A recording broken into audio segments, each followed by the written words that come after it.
अगर तेरे गीत को समात नहीं मिली? क्या हुआ अगर अबर से पानी नहीं बरस सका? अभी मैदानों को उसके शेर और उसके इमाम नहीं मिल सके? क्या हुआ? What's the big deal about it? क्या हुआ अगर चमन को फूल नहीं मिल सके, उन्हें हमारे खून ना मिल सके? What's the big deal? क्या हुआ घोड़ों को उनके वो शहसवार ना मिल सके,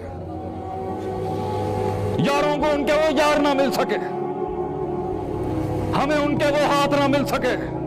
क्या हुआ? What's the big deal? तो इमाम शाफी कहता है यहां पर रहमहुल्लाह अलैह, बितूल जमाने को थोड़ा सा जमाना दे, कायनात तुझे सदियां देगा आगे से। एक लम्हे को सदी बनने के लिए, फूल को वो कली बनने के लिए, लफ्जों को वो कलाम बनने के लिए, कलामों को वो किताब बनने के लिए वक्त लगता है, वक्त लगता है। कोई मसले की बात नहीं है, टिका रहे। सौदा मत कर अपनी खुदी का वहां जाके।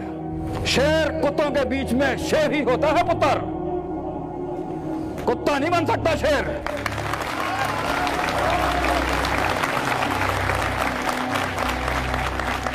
उसे सियासत समझने में वक्त लगता है, लेकिन शेर शेर होता है।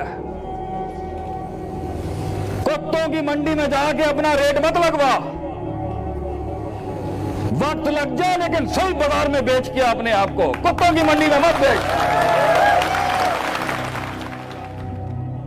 खुद ही मत बेच, फकीरी में नाम पैदा कर, खुद ही मत बेच। आएगा मनोसलवा तेरा। Stay there, learn, open your eyes.